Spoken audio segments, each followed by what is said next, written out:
एक बार चेक करना, voice is Audible और नॉट। Yes ma'am. हाँ जी, ठीक है। चलो आगे चलते हैं। आज ना छोटा सा ही है, ज़्यादा नहीं है, तो इसमें से ज़्यादा क्वेश्चंस आते भी नहीं, हार्मोनिक प्रोग्रेशन में से कम ही आते हैं। एक दो आपके क्वेश्चंस एक ऊपर पेंडिंग था, ठीक है, वो करवाना है, तो ये मैं दो साथ में लास्ट पे करवाती हूँ। पहले एक बार हार्मोनिक देख लेते हैं। तो इसमें देखना, हार्मोनिक प्रोग्रेशन में क्या है। आपके पास ना अगर एपी में टर्म्स गिवन हैं, let's say A1 A2 A3 and so on, ये सारी की सारी एपी में गिवन है, तो हार्मोनिक प्रोग्रेशन में अगर इनका टर्म्स का रेसिप्रोकल ले लें, ठीक है, इन टर्म्स का रेसिप्रोकल लें, that is 1/A1 1/A2 and 1/A3, ये सारी की सारी टर्म्स जो हैं फिर एचपी में चली जाएगी। तो sequence will be in harmonic progression if the reciprocal of its terms are in the AP. ठीक है, तो इट मीन्स कि हर एक एपी के अबाउट, या एक एपी है आपके पास तो उसके कॉरस्पॉन्डिंग हमेशा एक एचपी मिलती जाएगी। तो उसकी टर्म्स कैसे लिखोगे, जैसे 1 अपॉन यहाँ पर एपी की आएगी फर्स्ट टर्म, यहाँ कॉमन डिफरेंस डी ऐड होकर आ जाएगा, यहाँ पर a+2d, इस तरीके से हम लिख सकते हैं। The terms of the harmonic series are the outcomes of the AP. Simple सी बात है, हार्मोनिक सीरीज की जो टर्म्स हैं या हार्मोनिक सीरीज है वो किसकी आउटकम है, एपी की। ठीक है, ये सिंपल सी लैंग्वेज में हो गया। अब इसके बाद ये ना फर्स्ट नोट इसमें गलत है, ये नहीं आपने कुछ भी देखना, ठीक है, इसमें से ये कुछ नहीं करना। यहाँ सेकंड पे चलते हैं। There is no general formula for finding the sum to n terms of HP. HP का आपने अगर सम निकालना है तो उसके लिए कोई भी जनरल फॉर्मूला नहीं है, ठीक है। तो ए बी सी अगर एचपी में 3 नंबर हैं तो उनका जो रेसिप्रोकल होगा 1/A 1/B 1/C, ये एपी में चला जाएगा। अगर एपी में है, अगर 3 नंबर्स एपी में हो, ठीक है, 3 नंबर्स एपी में, अगर मान लो XYZ 3 नंबर हैं, ये एपी में है, तो 2 times y is equal to x plus z होता है। तो वही यहाँ पर यूज़ किया कि अगर ये A B C H P में है तो रेसिप्रोकल ए पी में चले जाएंगे, ए पी में है तो 2 टाइम्स 1/B जो है equals to 1/A plus 1/C बन जाएगा। ठीक है, यहाँ से अगर B की वैल्यू निकालो तो 2AC upon A plus C आ जाएगा। तो B की वैल्यू यहाँ से ये बन गई, ABC are in HP। Simple सी ये बात है कि आगे जब आप हार्मोनिक मीन निकालोगे, जैसे A और C है, इनके बीच में ये B जो है हार्मोनिक मीन है अगर, ठीक है, तो हार्मोनिक मीन की यही वैल्यू आएगी 2AC upon A plus C। ठीक है, सिंपल सी कैलकुलेशन है, बस इसको आपने थोड़ा सा माइंड में रखना है कि किस तरीके से आई। अब देखो जैसे ये हार्मोनिक मीन आ गई, harmonic mean between A B और सी, अगर 3 नंबर एच पी में है तो बी को हम यानी कि मिडल टर्म को हम हार्मोनिक मीन कब कहेंगे, जब मिडल टर्म जो है बी इसके बराबर आ जाए 2AC upon a plus c. ठीक है, क्यों, क्योंकि ये कंडीशन सेटिस्फाई कर जाएगी। जैसे ए बी और सी है, ये एच पी में होंगे तो 1/A 1/B और 1/C किस में चले जाएंगे, एपी में चले जाएंगे। और वहाँ से जो मैंने अभी ये वाली कंडीशन डिराइव करके बताई, तो वहीं से हम इम्प्लाई कर रहे हैं कि जो B है वो is equal to 2AC upon a plus c हो जाएगा। इस हार्मोनिक मीन के बेसिस पर जो है ना MCQs आते हैं ज़्यादातर, ये इम्पोर्टेंट है इसमें। अब sum of reciprocal of n harmonic means, यहाँ पर हमने जब अरिथमेटिक मीन में किया था ना तो वो डायरेक्ट किया था, रेसिप्रोकल नहीं था। तो यहाँ पे ध्यान देने वाली बात है, sum of the reciprocal of n harmonic means, जैसे 2 नंबर में हार्मोनिक मीन निकाल रहे हो वो 2AC upon A plus C आ रहा है, ठीक है, वहीं आपने इसका रेसिप्रोकल कर दिया, देखो रेसिप्रोकल किया तो A+B ऊपर आ गया और 2AB नीचे आ गया। अगर ऐसे ही n हार्मोनिक मीन से आपके पास उनका आपको सम निकालना है तो सिंपली आप n से उसको मल्टीप्लाई करवा दोगे। ठीक है, ये छोटे छोटे फॉर्मूला हैं, इनके बेस पर जो है क्वेश्चंस आएंगे। आगे देखते हैं, जैसे आपने उसमें किया था एपी में अरिथमेटिक मीन इंसर्ट करी थी, इसमें आपको n हार्मोनिक मीन्स इंसर्ट करनी है between two numbers a and b। देखो कैसे आएगा, जैसे ये a है और ये b है, इसमें आपने h1 2 Son up to n तक जो है हार्मोनिक मीन्स इंसर्ट करनी है। लेट्स से कि ये HP में है, तो इनका रेसिप्रोकल AP में चला जाएगा। AP में चला गया तो ये आपकी कौन सी टर्म बन गई, फिर से n+2th टर्म बन गई। ये आपकी फर्स्ट हो गई, ये सेकंड, थर्ड, फोर्थ, इस तरीके से ये आपकी n+2th होगी। तो 1/b is equal to 1/a plus n+2 -1 into d बनेगा, जिससे n+1 बना यहाँ पर। तो यहाँ से ये d की वैल्यू आप सॉल्व कर सकते हो, ठीक है। d यहाँ से आपके पास a minus p upon a b into n+1 आ जाएगा। जैसे उधर हमने AP में निकाला था d की वैल्यू, वैसे ही इसमें d की वैल्यू निकालनी है और सेम बेसिस पे क्वेश्चन को सॉल्व कर लेना है, ठीक है। आगे चलते हैं। Relation between AM GM HM, ये आप ऑलरेडी पढ़ चुके हो A और G का, कि A is greater than equals to G, है ना। दो पॉजिटिव नंबर है तो arithmetic mean is always greater than equals to geometric mean. तो नेक्स्ट क्या है, geometric mean is always greater than equals to harmonic mean. और अगर AGH में रिलेशन पूछ ले तो G² is equals to AH, इसके बेसिस पर भी आपको क्वेश्चन जो है सॉल्व करने के लिए आ सकते हैं। वैसे तो ये किसी पेपर में डायरेक्ट ही पूछा हुआ है, ठीक है, कि A, G और H में रिलेशन क्या है, that is G² is equals to AH। इस तरीके से इसको माइंड में रखना है। एक डायरेक्ट इसका भी पूछते हैं, ठीक है, ऐसे ही पैटर्न में डायरेक्ट इसका पूछ लिया जाता है। ये क्वेश्चन जो है बहुत ही इम्पोर्टेंट है। जैसे आपको प्रूव दैट आ गया, वैसे आपको ये MCQ बन के आ जाएगा। तो ऑप्शन में यहाँ पर क्वेश्चन मार्क जैसे, और ऑप्शन में 1 2 3 सोन, इस तरीके से पूछ लिया जाएगा। तो ये इसलिए रखा कि जैसे इनइक्वालिटी के बेस पर अगर क्वेश्चन आ जाए अरिथमेटिक मीन वगैरह के टॉपिक में, तो हम इसको कैसे सॉल्व करते हैं। आप इसको ना दो नंबर्स की तरह देखो, एक नंबर x है, एक है आपके पास 1/x, दो नंबर्स हैं। तो arithmetic mean is always greater than equals to geometric mean, ठीक है। इसकी अरिथमेटिक मीन क्या बनेगी, x plus 1/x divided by 2 which is greater than equals to geometric mean √a into b बन जाएगी, ठीक है। Arithmetic mean a plus b by 2 और ज्योमेट्रिक मीन क्या है, √ab। वो सब्सटीट्यूट किया, अब आगे इसको फर्दर सॉल्व कर दो। x प्लस 1/x, ये तो कट के 1 ही बन गया, और ये ग्रेटर देन इक्वल्स टू 2 आ गया फॉर एवरी x। बोलो क्लियर है। इस तरीके से ये रिलेशन ना, जब आपको इनइक्वालिटी नजर आए कि एक तरफ तो चलो वेरिएबल दे दिया, दूसरी तरफ कुछ कांस्टेंट दे रखा है, आपको प्रूव करना है या फिर कोई वैल्यू निकालनी है जो कि कांस्टेंट आ रही है, तो आप इस रिलेशन को यूज कर सकते हो। तो मोस्टली क्वेश्चन जो है ना सिर्फ इसी से होंगे, हार्मोनिक मीन वाली इनइक्वालिटी का क्वेश्चन नहीं बनेगा इसमें, ठीक है, सिर्फ इसका क्वेश्चन बनेगा। इस तरीके से कर सकते हो।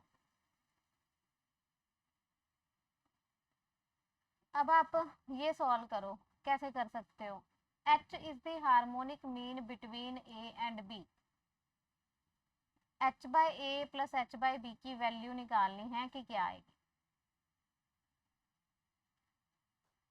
B option 2। हाँ जी, कैसे किया। हार्मोनिक मीन अगर h है तो वो क्या लिखेंगे A और B में।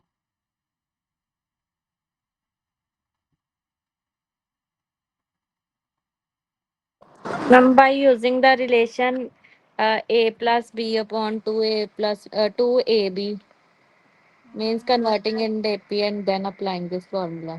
ठीक है, जैसे ये 2ab बन जाएगा अपॉन a प्लस b आ जाएगा, है ना, ठीक है। तो h upon a plus h upon b में सब्सटीट्यूट करेंगे, 2ab upon a plus b, यहाँ पर a साथ में, और 2ab upon a plus b साथ में b आ जाएगा।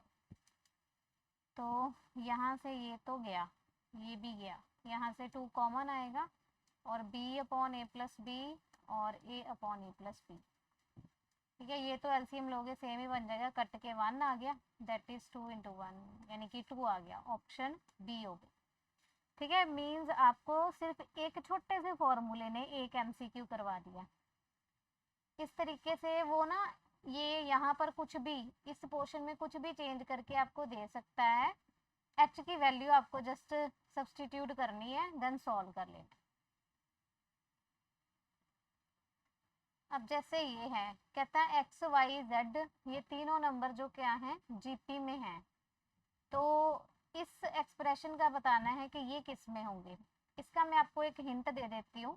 जब भी जीपी में आए आपके पास ये तीनों नंबर्स जीपी में हैं, आपको इस रिलेशन से शुरू करना है, y square is equal to x z. ठीक है, इससे शुरू करो, क्योंकि रेशो जो है वो कांस्टेंट आएगी। जैसे मैंने आपको y upon x is equals to z upon y करवाया था, तो यहाँ से बना ये y square is equals to x z. ठीक है, इस रिलेशन से आप शुरू करो और फिर यहाँ तक पहुँचो और बताओ कि क्या बन रहा है।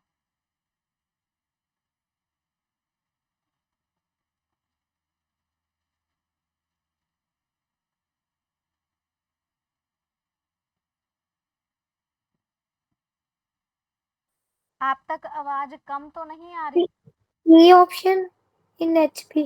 सी ऑप्शन, एक हाँ मिनट जी। देख लेते हैं एक बारी करके। जैसे y square is equal to x z है, तो लॉग अप्लाई करेंगे, क्योंकि यहाँ पर नीचे लॉग में पूछा है, तो मैं लॉग को कंसीडर कर लूँ। तो ये 2 log y log x plus log z बन जाएगा। ठीक है, तो आगे क्या करें? ये बन गए आपके पास तीन नंबर जो कि एपी में बन गए। यहाँ से कह सकते हैं ना कि log x log y और log z ये एपी में आ गए, क्योंकि ये 2 times this number is equals to इन दोनों का एडिशन बन रहा है। ठीक है ना, ये एपी में है, तो इनमें अगर 1 प्लस करें log x में, 1 प्लस करें log y में और 1 प्लस करें log z में, तो ये तब भी किस में रहेंगे? एपी में ही रहेंगे। कुछ कांस्टेंट के ऐड करने से कुछ नहीं होता है ना, सेम रहता है। रेसिप्रोकल करने में अगर ये तीन नंबर एपी में हैं तो एचपी में चले जाएंगे, तो ये 1/1 प्लस log z यहाँ से एचपी में चले गए। मीन्स ऑप्शन सी आपकी करेक्ट होगा। ठीक है, तो आपको इसका मेन मोटिव यही था कि अगर आपको क्वेश्चन में ऐसे जीपी में नजर आए ना, जीपी में नजर आए तो आपको ये रिलेशन यूज करना है। उसके बाद आपको यहीं से देखना है किसको प्रूव करना है, उसको बनाने की कोशिश करो। फिर उसके बाद जैसे मैंने यहाँ पर एक प्रॉपर्टी यूज कर ली एपी की, ये प्रॉपर्टीज मैंने 3-4 स्टार्टिंग में जो बताई है ना, उनमें से एक यूज की है, तो आप उनको यूज कर सकते हो। और ये तो चलो सीधा ही है कि रेसिप्रोकल हो गया तो एचपी में आ जाएगा। ठीक है, ये करने का तरीका है। आगे चलो, कहते हैं if these three numbers are in HP what is the value of x. ये इसलिए रखा क्योंकि इसको सुन लो एक बारी कि अगर एचपी में है तो आपको डायरेक्ट एचपी को यूज करके सॉल्व मत करना, कई बारी मिस्टेक हो जाएगी। ठीक है, अगर कोशिश करो कि एपी में कन्वर्ट करके कर सकते हो तो ठीक है, अदरवाइज अगर आप एचपी में कंफर्टेबल हो तो फिर ही आप इसको डायरेक्टली सॉल्व करो। ठीक है, तो अगर ये रेसिप्रोकल है तो ये 2x और 8 ये किस में चले जाएंगे? एपी में चले 5 सी ऑप्शन। हाँ जी, तो 2x इज इक्वल्स टू क्या बन जाएगा? 10। 8 प्लस 2 और x यहाँ पर आ जाएगा 10/2 दैट इज 5। ठीक है, यानी कि मैंने एपी की कंडीशन लगा दी 2b is equals to a plus c. ठीक है, एक मिनट, किसी ने ज्वाइन किया क्या?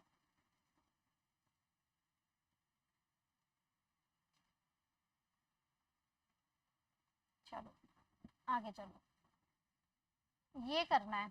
इसमें ये क्वेश्चन में ये खास है कि ये सारे के सारे इक्वल दे रखे हैं। ठीक है, और एक्स वाई जेड जो है आपको जीपी में दे रखे हैं। पूछा है कि एबीसी किस में जाएंगे। जिसमें आपको ऐसा कुछ नजर आए इक्वल, उसको आप सबसे पहले कोई कांस्टेंट के जो भी मानना है मान लो। ठीक है, तो उससे आप सॉल्व कर लो। तो जैसे x is equals to this is equals to this is equals to k से मैंने k मान ली। यहाँ से अगर मैं x को इसके साथ इक्वेट करूँ k के साथ तो क्या बनेगा? k की पावर 1/a, y बन जाएगा k की पावर 1/b एंड z बन जाएगा k की पावर 1/c। ये तीनों मिल गए। अब मुझे ये बताना है कि अगर कहता है एक्स वाई जेड जीपी में है, ठीक है, जीपी में है तो y square is equal to x z हो जाएगा।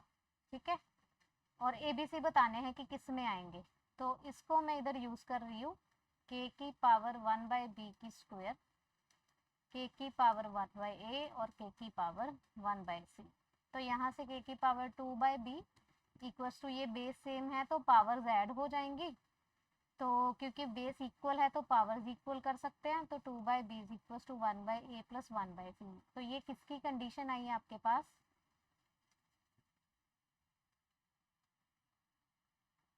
HP की। हाँ जी, HP की। अगर आप LCM लेके सॉल्व करके देखोगे तो ये HP की कंडीशन बन जाएगी, तो यहाँ से ऑप्शन सी आ जाएगी। तो क्या मैम ये AP क्यों नहीं हो सकता? कौन सा, ये वाला, ये स्टेप में पूछ रहे हो? हाँ जी। देखो ना, आप इसको फर्दर सॉल्व कर लो। जैसे 2/b, अगर मैंने LCM लिया तो ये c प्लस a आ गया। मैं उल्टा कर रही हूँ, b/2 is equals to AC upon a plus c। यहाँ से b is equals to 2AC upon a plus c बन गया। तो ये देखो b क्या बन गई, एक तरीके से हार्मोनिक मीन बन गई बिटवीन a एंड c। ठीक है, मैंने कंप्लीट नहीं सॉल्व किया था, डायरेक्ट बता दिया था। ये कंडीशन ऐसे भी मिलेगी पेपर में ना, ऐसे भी हो सकता है, लिखा हो सकता है, जैसे आपके पास H is harmonic mean between A and B है, तो 2/h is equal to 1/a plus 1/b भी लिखा हो सकता है, क्योंकि इसको जब आप ऐसे सॉल्व करोगे तो वो वही कंडीशन फिर से बन जाएगी। ठीक है, तो ये HP की हो गई, इट मीन्स कि ये 3 नंबर क्या हो गए, HP में चले गए। अब क्लियर है? Yes ma'am. ये ऐसे डायरेक्ट रिलेशन भी MCQ में बन के आ सकता है, ये वाला। चलो ये सॉल्व करो। ये 5P और 10, 3 नंबर जो हैं हार्मोनिक प्रोग्रेशन के हैं और P की वैल्यू चाहिए। अब आप चाहे वही कंडीशन लगा लो, P की वैल्यू चाहिए, तो मैं 2/p is equal to 1/5 plus 1/10 लिख दूँ, जैसे मैंने अभी किया था कि 2/h is B equal option two आ गया। 1/a 1/b। कौन सा? B option 20.3। हाँ जी, सही है।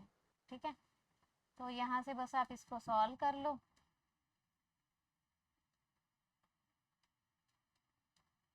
ये रेसिप्रोकल कर दिया, यहाँ से P आ गया 20/3, ऑप्शन बी। ठीक है, चलो HP का जो कंसेप्ट है ना, उसमें सिर्फ इस रिलेशन के बेसिस पर MCQs जो है वो आप प्रैक्टिस कर सकते हो, ये ज़्यादातर पूछे जाएंगे। तो अब चलते हैं, आपके जो 2 रहते हैं क्वेश्चंस वो करेंगे।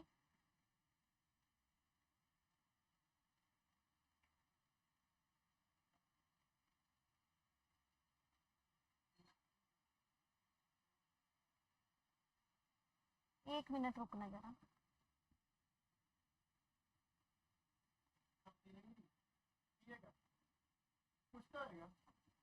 दो मिनट, 2 क्वेश्चन रह गए मैम में।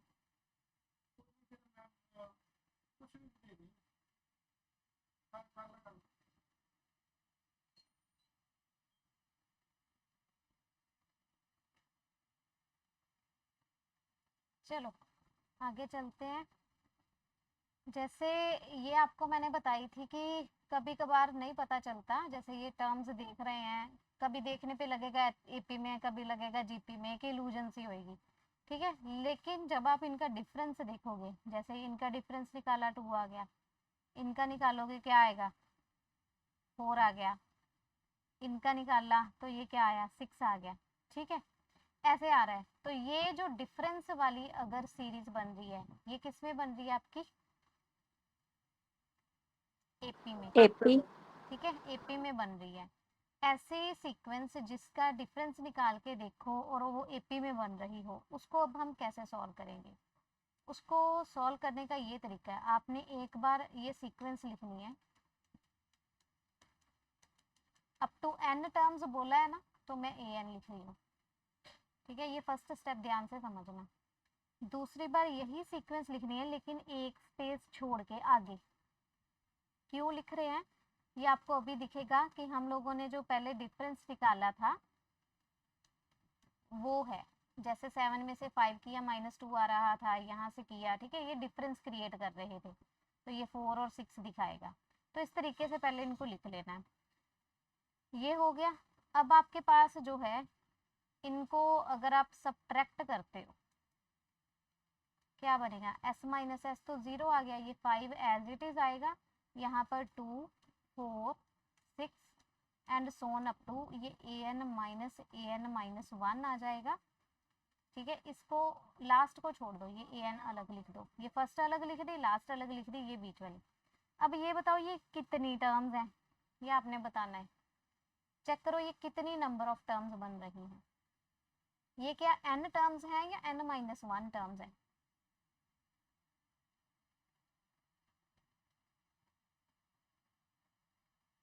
n terms ma'am.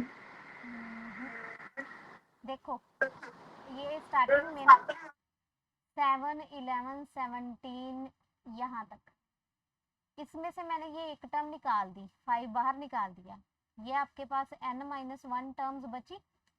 ठीक है, जब आपने ये सब्ट्रैक्ट करी हैं तो सब्ट्रैक्शन करने पर ये भी मैंने बाहर लिख दी है एक्स्ट्रा वाली, तो ये बीच में सिर्फ आपके पास कितनी टर्म्स बचेंगी, n माइनस 1। माइनस ये मैम n स्टार्टिंग, माइनस 1 कैसे दोबारा? एक मिनट समझ नहीं आया मैम, दोबारा बता दो। मैं बता देती हूँ, एक बार माइक ऑफ करो, माइक ना ज़्यादा फिर आवाज़, एक मिनट ये फिर से समझो। देखो गिवन सीक्वेंस की ये टर्म छोड़ दी, ये बताओ 7 से लेके an तक कितनी बची है, यहाँ से लेके यहाँ तक कितनी टर्म्स बची है? n minus 1। हाँ, टोटल n टर्म्स थी गिवन क्वेश्चन में, एक निकाल दी, बच गई n माइनस 1 टर्म्स। ठीक है, ये जो सीक्वेंस मैंने लिखी, यहाँ से 5 शुरू किया और यहाँ तक an तक गई, ये टोटल n टर्म्स थी। ठीक है, सब्ट्रैक्ट की हैं, 7 में से 5 किया, 11 में से 7 किया, 7 में से 11 किया, इसी तरीके से करते गए, इसको इसमें से सब्ट्रैक्ट किया। आपको इसको देख के थोड़ा सा लगेगा कि n टर्म्स है, लेकिन आप देखो ना मैंने डिफरेंस सिर्फ n माइनस 1 टर्म्स का किया है। इधर से मैंने पहली छोड़ दी, इधर से मैंने लास्ट छोड़ दी, मैंने तो n माइनस 1 टर्म्स ही सब्ट्रैक्ट की है ना। क्लियर है?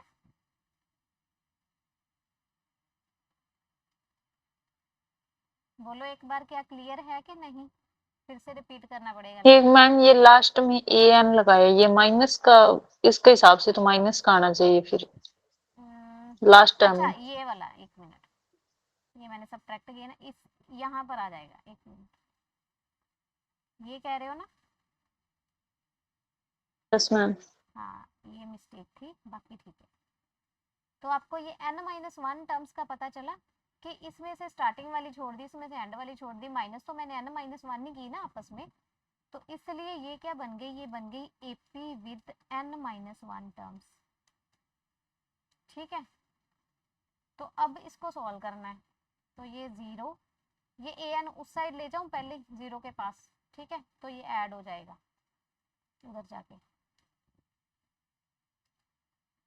तो यहाँ पर आपके पास आएगा an इज इक्वल्स टू, ये 5 हो गया प्लस ये AP with n minus 1 term है, इसका सम निकालना है एक तरीके से, ऐड हो रही है तो सम निकालना है। तो सम का formula number of terms n minus 1 by 2, 2a कितना है 2, plus n minus 1, n minus 1 में से माइनस 1 किया, ठीक है, इंटू d कितना आ रहा है आपका 2 आ रहा है। समझ गए ये बात? ये n माइनस 1 टर्म्स, उसमें से एक माइनस किया, तो यहाँ से 5 प्लस n माइनस 1 बाई 2, ये 4, ये आ गया 2n माइनस 4, ये आपस में कट गया, ये इसके साथ कट गया, तो ये बच गया 5 प्लस n माइनस 1, यानी कि n square minus n plus 5। ठीक है, ये आपकी an आ गई। एक मिनट, ये अब किसने ज्वाइन किया, ये बीच में लीव कौन कर रहा है?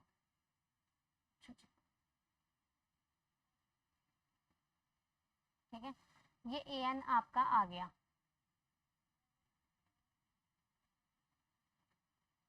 ठीक है, अब आपको क्या निकालना है, इसका सम निकालना है। तो सम कैसे निकालेंगे, समेशन an करके, यानी कि summation n square minus summation n plus 5 summation 1। इनके फॉर्मूलाज आपको पता है, n स्क्वायर का, n का, समेशन n का और 1 का। ठीक है, ये आपने आप सब्सटीट्यूट कर लेने हैं और आपके पास सॉल्व करना है, इसको थोड़ा सा छोटा कर लेना, जो भी एक्सप्रेशन आएगा वो आपका इसका सम निकल के आ जाएगा। बोलो क्लियर है क्या ये question? Yes ma'am. Yes ma'am. अच्छा, अब आपने इसमें देखा कि यहाँ पर AP बन रही थी, ठीक है, एक एग्जाम्पल करेंगे जिसमें अब जीपी बनेगी।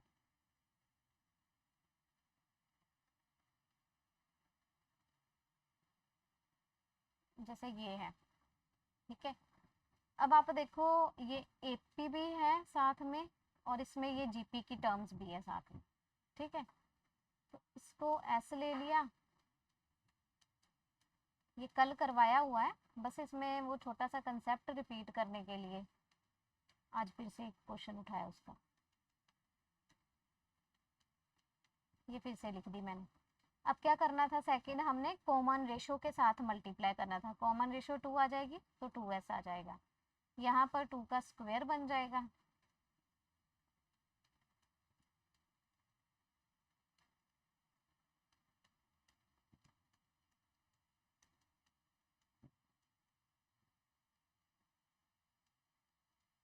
ये बन जाएगा, ये क्लियर है, ठीक है। इसके बाद क्या सब स्टेप था हमारा, सब्ट्रैक्ट करना था। तो s minus 2s is equals to, ये तो एज इट इज लिखेंगे 1 इंटू 2 प्लस ये स्क्वायर वाली में से स्क्वायर वाली 2 का स्क्वायर कॉमन निकाल लेते हैं और 2 माइनस 1 दैट इज 1 आ जाएगा, ठीक है। क्यूब वाली लिखेंगे, 2 का क्यूब कॉमन निकाल लेंगे, 3 में से 2 किया माइनस तो 1 आ गया। इस तरीके से ये चलती जाएगी। फिर लास्ट पर क्या होगा, जैसे इसके पहले एक टर्म होगी 100 2 की पावर 100, ठीक है, ये बन जाएगी। तो ये लास्ट वाली जब माइनस करेंगे तो 100 1 बन जाएगा, 2 की पावर 100 हो जाएगा, ठीक है। तो यहाँ से जो लास्ट माइनस 100 इंटू 2 की पावर 101 ये एक्स्ट्रा बच जाएगी ना, ये मैंने साइड पे लिख दी। बोलो इतने तक का आपको समझ में आ गया? Yes, ma'am. या 99 आएगा, एक इसके बाद 100 वाली आएगी, ठीक है। तो ये देखेंगे इसके बाद का स्टेप। अब यहाँ पर आप आइडेंटिफाई करो कि कहाँ तक आपके पास जीपी बन रही होगी। ये तो माइनस एस बन गया,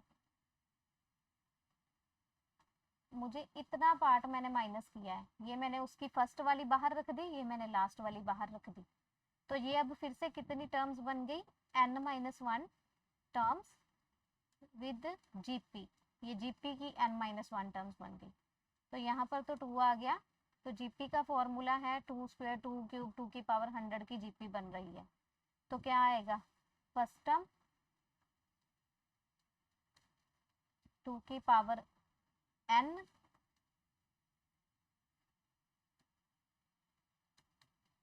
minus 1 upon,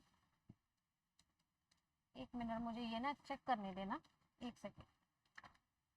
ma'am first term को छोड़िए, वो भी साथ ही इंक्लूड कर लो।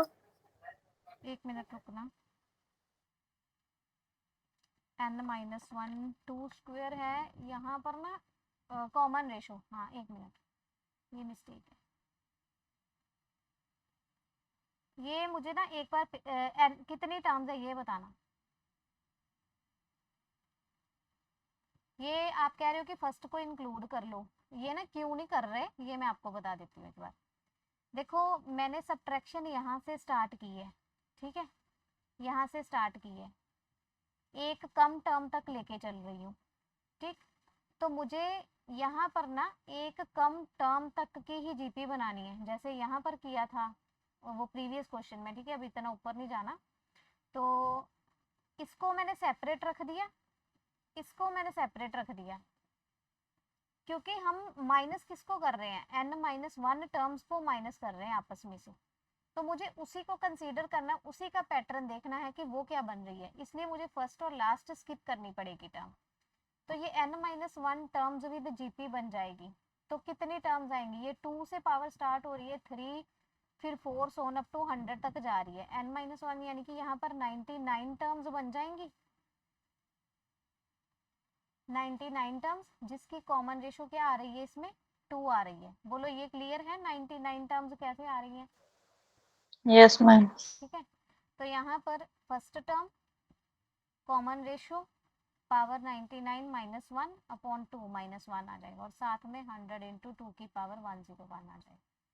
तो ये minus s is equal to 2 plus ये तो ख़त्म हो जाएगा, ये 2 स्क्वायर, इसको मैं सॉल्व भी कर देती हूँ। 101 माइनस 2 की स्क्वायर 100 2 की पावर 101, इतना बन जाएगा। अब क्या इसमें से कुछ सॉल्व हो सकता है? हो सकता है। ये माइनस का 4 है, प्लस का 2 है, माइनस का 2 आ जाएगा। ये 1 है, ये माइनस का 100 है, माइनस का 99 आ जाएगा। 2 की पावर 101 कॉमन आ जाएगा। तो यहाँ से s की वैल्यू क्या आ जाएगी? 2 प्लस 99 2 की पावर 101। ठीक है, ये बना। इस क्वेश्चन में फ़र्क क्या है? डायरेक्ट सम आपके पास निकल के आ गया, और उसमें जब आपने किया था उसमें आपके पास nth टर्म आई थी, फिर आपने समेशन यूज़ की थी। कहाँ गया क्वेश्चन? ये रहा। उसमें आपके पास जो है nth टर्म निकल के आई है, फिर आपने समेशन यूज़ करी, तब जाके सम निकला है आपके पास। ठीक है, दोनों में डिफरेंस क्लियर हो गया। ये क्वेश्चन था कि जिसमें डिफरेंस एक एपी बन रही है।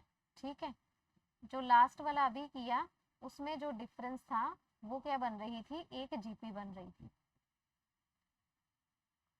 तो जीपी विद 99 टर्म्स बन रही थी, एक कम ही बनेगी, वो मैंने जनरल करवा दिया। ये मैंने आपको न्यूमेरिकल वैल्यू एन की जो है वो साथ में लेके दिखा दिया। ठीक है, तो ये कंसेप्ट क्लियर है क्या? जे मैम 2 ਵਿੱਚ ਕੰਸੀਡਰ ਕਰਾਂਗੇ ਤੇ ਫਿਰ ਆਨਸਰ ਡਿਫਰੈਂਟ ਆਏਗਾ ਸਾਡਾ। वैसे ना मैं आपको फिर से बता रही हूँ कि क्या करना है। ये जो फर्स्ट टर्म आप इसमें कंसीडर कर नहीं सकते आप, क्योंकि n-1 टर्म्स को सॉल्व कर रहे हो। आपको उसका पैटर्न देखना है जो सब्ट्रैक्ट कर रहे हैं। ये देखो ना, स्टार्टिंग में ये तो किसी के बीच में आई ही नहीं, हमारा पैटर्न ही यहाँ से स्टार्ट हो रहा है सब्ट्रैक्शन का, यहाँ तक जा रहा है लास्ट तक। ठीक है, n-1 तक का ही पैटर्न जो है हम चला रहे हैं माइनस करने में, तो हमें उसका देखना है ना कि वो क्या फॉर्मेशन कर रहा है। ठीक है, वो क्या फॉर्मेशन कर रहा है। अगर आप इसको साथ भी लेके चलोगे, जैसे 2 की पावर 1 लेके चले, फिर भी ये क्या बन जाएगी? 100 की बन जाएगी जीपी, जिसमें कॉमन रेशो क्या आ जाएगी? 2 आ जाएगी।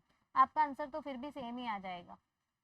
ठीक है, एक बार करके देख लेना, आंसर अगर डिफरेंट आए तो मुझे भेज देना एक बारी। वैसे तो सेम ही आएगा, क्योंकि यहाँ पर इसकी पावर एडजस्ट हो रही है। उस केस में क्या होगा? पहले से ही एडजस्टेबल मिल जाएगी, करनी नहीं पड़ेगी बाद में।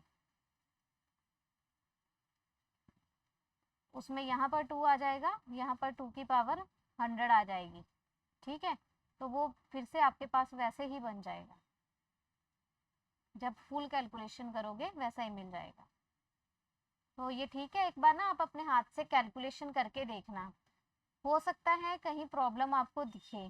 ठीक है, वैसे पैटर्न तो यही होता है इसको सॉल्व करने का, कि जिसका आपने n-1 टर्म्स को सब्ट्रैक्ट किया, आपको उसका पैटर्न देखना है कि वो क्या बना रहा है। वो क्या जीपी बना रहा है या एपी बना रहा है। ऐसे तो मैं कहूँगी कि लास्ट टर्म भी इसमें इंक्लूड कर लो। ठीक है, तो वो नहीं हो पाएगा, उसमें आपका कैलकुलेशन एरर आई थिंक आ ही जाएगा। ठीक है, एक बार आप हाथ से करके देखना, अगर प्रॉब्लम आए तो आप ग्रुप में सेंड कर दें। ठीक है जी, तो ये जो आपका टॉपिक है ना एपी जीपी, ये आज कंप्लीट हो चुका है। हम आगे